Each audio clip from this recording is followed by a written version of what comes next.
एक बार एक व्यक्ति की मुलाकात उसके बचपन के टीचर से होती है। वह व्यक्ति उनके चरण स्पर्श करके अपना परिचय देता है, अपना इंट्रोडक्शन देता है। टीचर बहुत खुश होती है और बड़े प्यार से पूछती है, अरे वाह, आप मेरे विद्यार्थी रहे हैं। अभी क्या करते हो, क्या बन गए हो? मैं भी एक टीचर बन गया हूँ, उस व्यक्ति ने कहा, और इसकी प्रेरणा मुझे आपसे ही मिली थी जब मैं 7 साल का था। टीचर को बहुत आश्चर्य हुआ और वह बोली, मुझे तो आपकी शक्ल याद नहीं आ रही।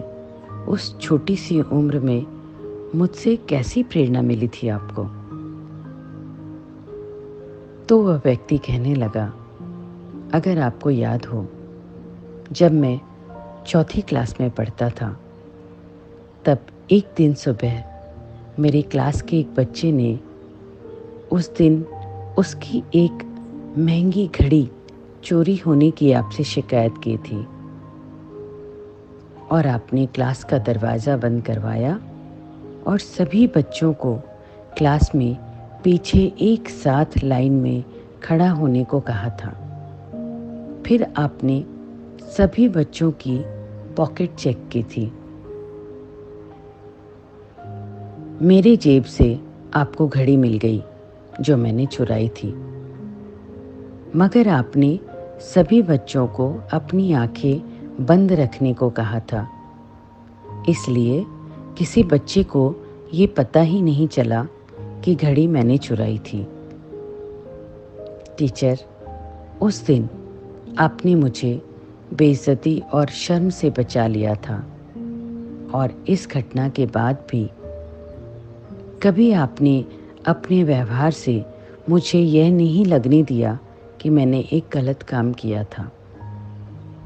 आपने बिना कुछ कहे मुझे माफ़ भी कर दिया, और दूसरे बच्चे मुझे चोर कहते इससे भी बचा लिया। ये सुनकर टीचर ने बोला,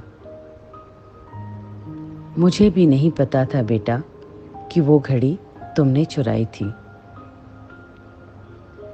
इस पर वो व्यक्ति बोला, नहीं टीचर, ये कैसे हो सकता है? आपने तो खुद अपने हाथों से चोरी की हुई घड़ी मेरी जेब से निकाली थी। तो टीचर ने बोला, बेटा, मैं जब सबके पॉकेट चेक कर रही थी, उस वक्त मैंने सबसे कहा था कि सब अपनी आंखें बंद रखेंगे, और खुद मैंने भी वही किया। मैंने भी अपनी आंखें बंद रखी थी। दोस्तों, किसी को उसकी ऐसी शर्मनाक परिस्थिति से बचाने का इससे अच्छा उदाहरण और क्या हो सकता है? आइए कोशिश करें कि हमें भी अगर किसी की कमजोरी का पता चल जाए तो उसका तमाशा या मजाक बनाना,